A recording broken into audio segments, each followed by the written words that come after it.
Please ignore that we both have the wildest looking hair today.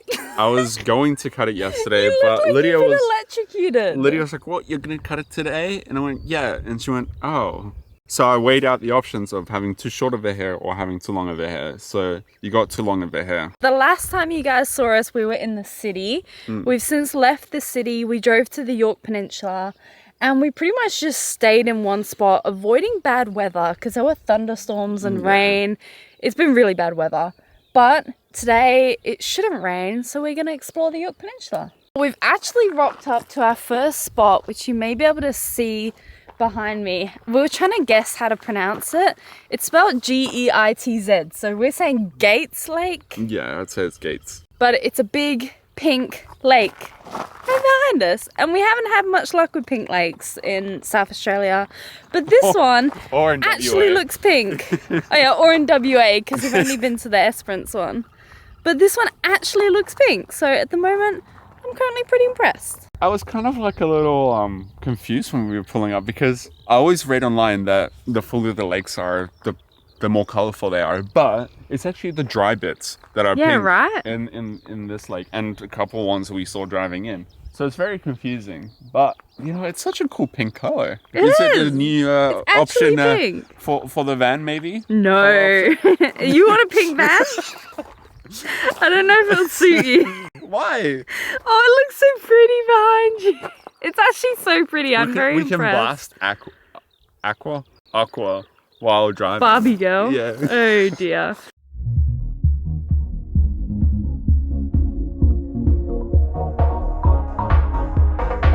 Barbie. I don't think we need to draw attention to the van. How does it look from the sky, Wehan? It looks even pinker. I'm so excited to see the drone footage. I bet it's amazing. So if you guys weren't able to tell by our first location, our first stop has actually been in Yorktown. And the wild thing is that Yorktown has around 200 salt lakes. Yes, 200, which I could not believe. But if you look at it from Google Maps, you can actually see just all these salt lakes dotted throughout the city. And what's really cool is that these lakes actually change color throughout the day and throughout the year. So they can go from, purple to blue to white to silver to pink to orange, and it all varies throughout the year and throughout the day. So we have absolutely no idea what to expect with these, but obviously the first one has already been pretty beautiful, so we're already pretty happy.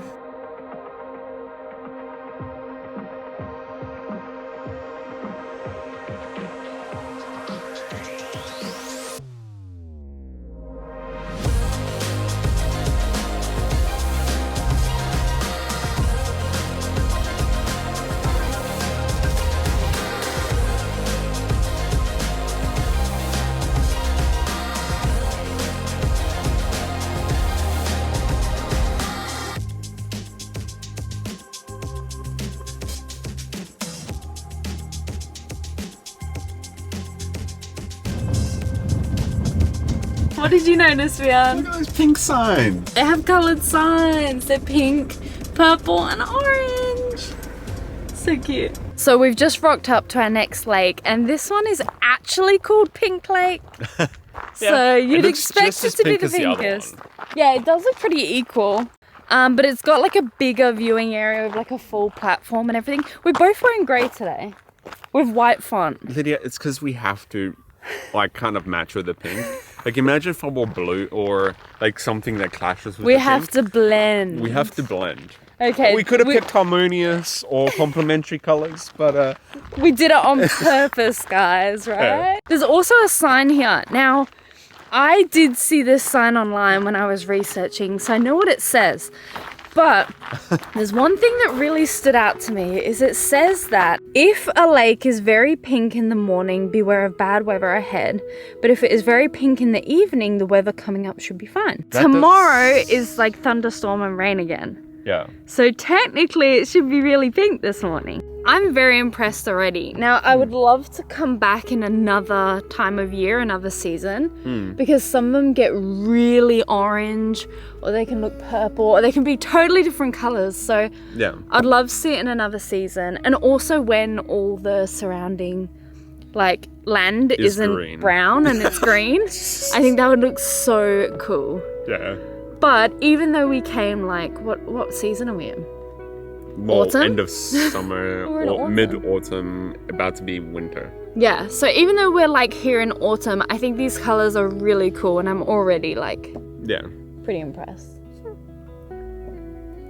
We were just getting our final drone shot and we were heading to the van, and I noticed something out the corner of my eye, and it looks like a fox or a cat or something has just walked straight onto the salt lake to go get a drink, and it's just walking through the middle. Like, I'm staring at it right now. Bjarne's still flying the drone, so he's gonna try and see what it is.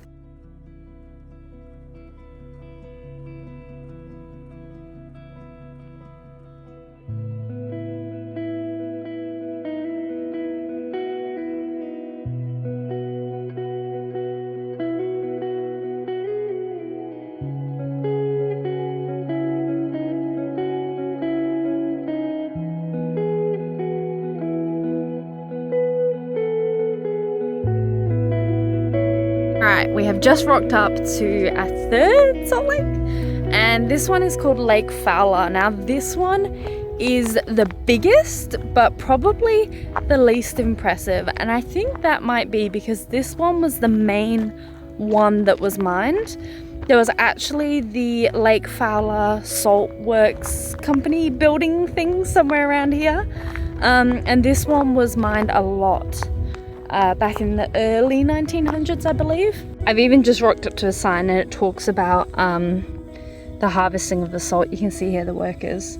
See, having the drone adds a whole new perspective. Like, we can see that it's like very grey towards the edge, on the edges. Like, it's a little pink, like on the edges where it's dry. I reckon it's like a dark, it's like got some gray. orange and then it's very like dark the iron grey. dirt. But then you see the reflection on the water and you're like, oh yeah, maybe it is like orangey or like, I don't know. I think it just Not looks grey. bluey grey. But then from you the actually drone, look at it and it's like just straight up you grey. won't be able to tell, but it's so grey. So you can see here how big it is compared to all the other lakes. So this is Lake Fowler, which we're at now. This is the pink lake we're at before, the Geitz Lake. And then we're heading to this one, which is Domaschenz, and then Lake Sunday. But you can see this one is massive. I just shot the drone over where it's like the orange edge, and it looks like there's like rocks. Oh. All along the edge. So I'm not sure whether that's just oxidization from whatever those rocks are. or whatever clumps they are, or whether that's just the leftover salt or bacteria or whatever it is that makes it red. But hey, it's not a bright colour, but the grey actually looks really cool, I reckon. I think the pink looks cooler, but... It does, but it's still cool. We mentioned earlier how we are not wearing colours that are very nice for the lakes, but this is 90% of my wardrobe. So I don't have another choice, Lydia. It's either grey or black. Also, you need to land the drone. It's just flying over there by the van. She'll be right.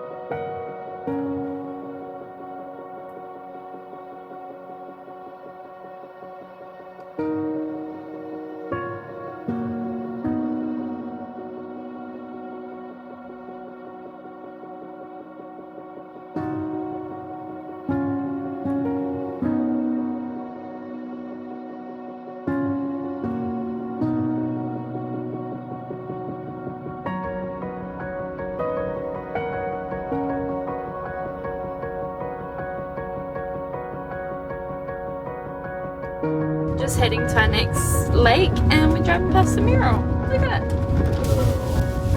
It's pretty. Oh, it's got a little emu on it.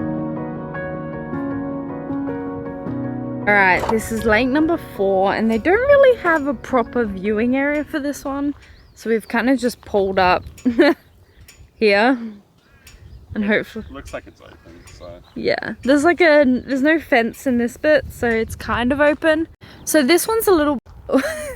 So this one's still pretty pale, but it's kind of like a deeper grayer pink. It's not as like vibrant as Geitz and the Pink Lake were.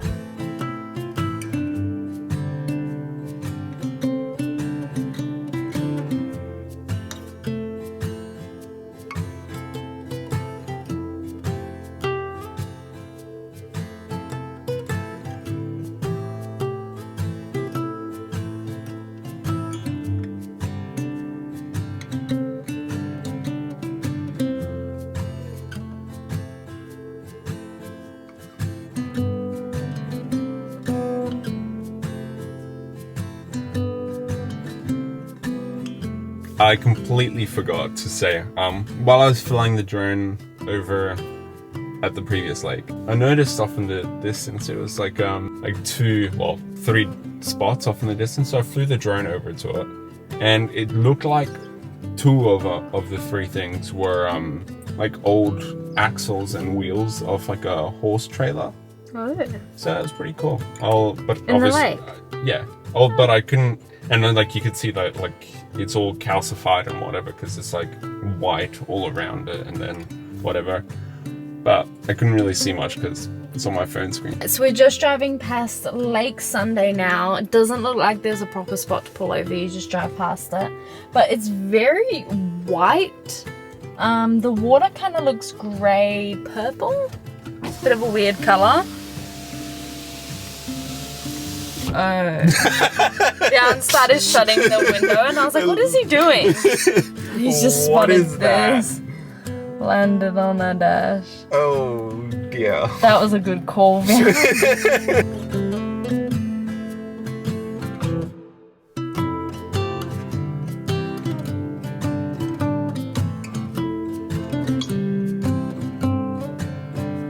Alright, so we just arrived at our next spot, but someone is a little hangry.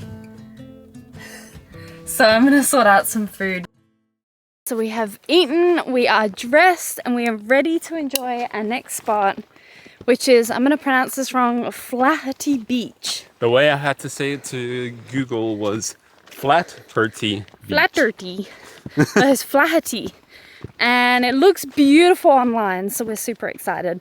Also, while we're in the van, the sun came out. But it's hot, so hopefully it should be good for swimming now, because earlier today it was really cold. Yeah. Oh, this is nasty. But this is going to be gross, but we went it's going to be beautiful once Yes. we actually get to the little beach bit. We went to Moonta Beach when the days it was sunny.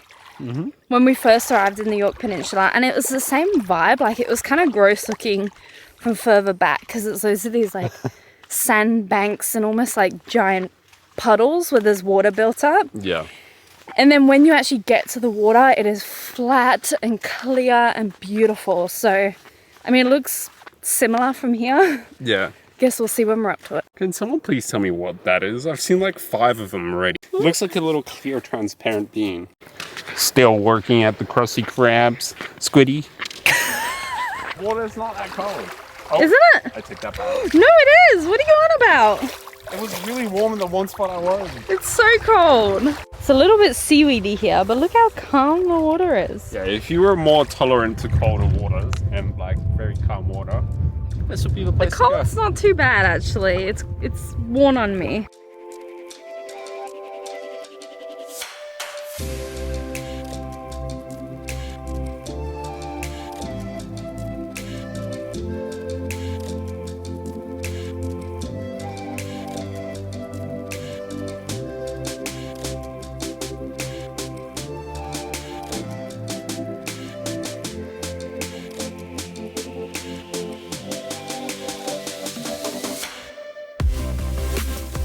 It is so nice. It is. I've so gotten nice. used to the cold now. It doesn't feel as cold. No, I'm used to it now as well.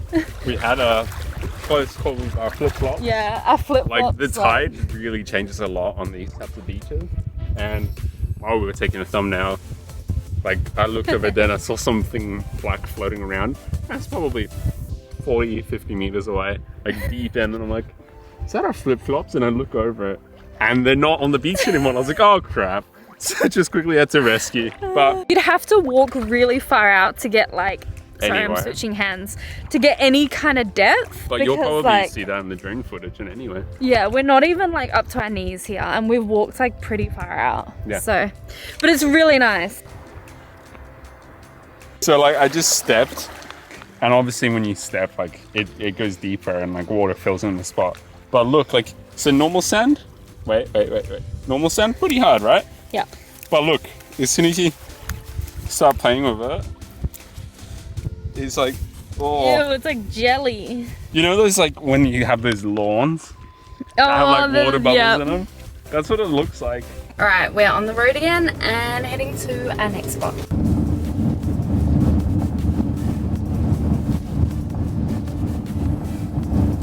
Alright, we have driven really far down to the foot of the Yorke Peninsula.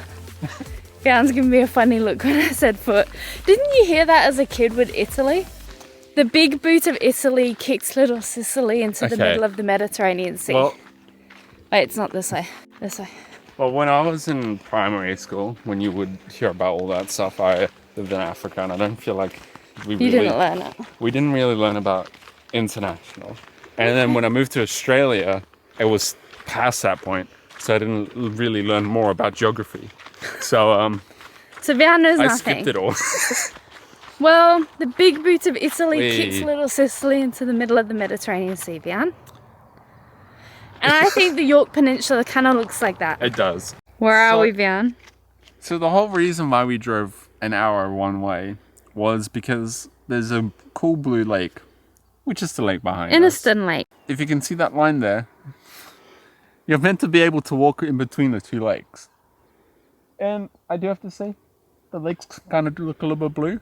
Very blue, very pretty. Very pretty. I would love to swim in the lake if I knew that it was safe to swim in. I don't think you're allowed to swim in it. And like Lydia said, I don't think you're allowed to swim in it. But you can see, it's covered. I feel like when I was looking at this online, it was all like drone shots of like people walking through the middle. And now I'm really confused because there's no drones in here. And it's like you should know by now that high. People do not care about drone laws. I mean, this is beautiful to see in person, but we can't walk across it, so enjoy. I don't know why Lydia's saying enjoy, because it won't really be a compilation. It'll just be like a little one of these. Enjoy this.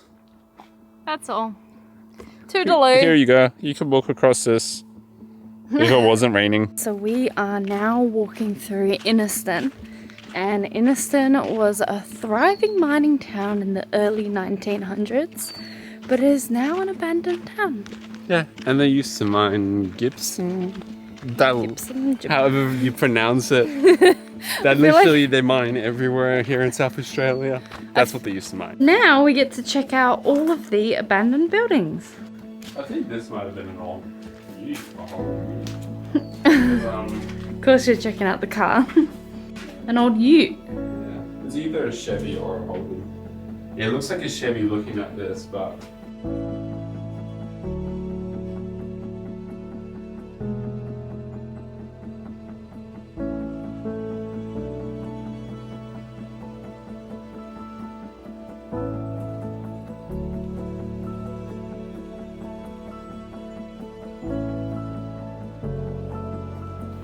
Having a bit of a nose, are we? What is it called? It's a very Australian term that I've never heard of in my life before, but then you can't really one of my friends used it. Sticky beak. Having a bit of a sticky beak. Sticky beak. What is coming out your mouth? It's sticky. You're being nosy. Yeah, that's what it means. I literally don't know what's happening. Vian started playing music and dancing on the walk back. There's no rocks here, Vian. Okay. I have to be honest with you guys. We didn't do the whole hour-long walk purely because people actually stay in like some of these buildings. It's like accommodation you can rent out. Yeah. And there were people pretty much everywhere. Like post office, people in front of. It's kind of weird. You know? Yeah, it's kind of awkward. And then there's like signs as well that talk about the buildings and the town and whatever. But it's in front of people staying there. Hey, this is cool, I reckon. It's always cool to explore these old buildings and try and imagine like what was once here. We got quite a bit of a drive to our campsite.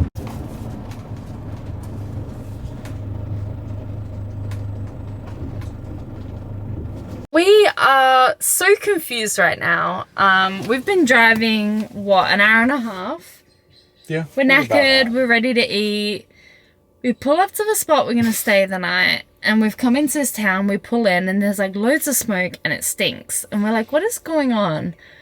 We pull into the spot and the whole like oval area above us is on fire.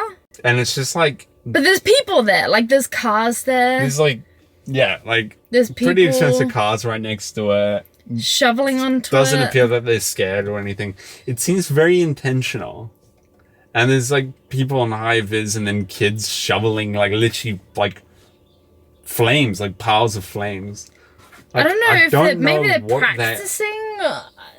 What would they be practicing? But survival skills, or maybe it's like a cadet thing, or kind of just watching it, trying to figure out what's happening. I genuinely don't understand. But that kind of ruins our plans, because I don't think we can stay here because it'll be so smoky. Everything would just stink. But then we wanted to stay at another place for 3 nights before doing the Nullarbor and prep for the Nullarbor. After this one. The Nullarbor? You're heading back there? We're doing a really... It's been a long day. We're doing a big adventure next, and we're heading really remote and outback. So do we drive another hour? So do we go to the other spot? Should we ask them if, like, should we poke it? Should we it's walk gonna smell in any case, so like... Should we walk up and be like, you're right. Maybe we should check on I'll go have a look. See what they're doing. And then maybe either way we move. Yeah, I think we have to. It's gonna smell. Alright, we have found our spot for the night. I'm so flat. We found a spot. We are parked up, thankfully. We quite like this spot. It's really beautiful and free water and dump. We drove past here a few days ago. Yeah. Just to get water. We came here as a water fill up. Didn't know they had a overnight stop thing. And they're like, you stay here 3 nights. And it's actually really nice. Like Vian said, dump, water, everything you need, and it's quiet. And next time you see Vian, he'll have his hair cut. Yeah. But thank you for joining us. So apologies for that in advance. Thank you for joining us exploring the Yorke Peninsula. We're going to go have dinner and watch Netflix and go to bed. But we're preparing for something very exciting in the next couple of days, so stay tuned for that. Stay tuned to see.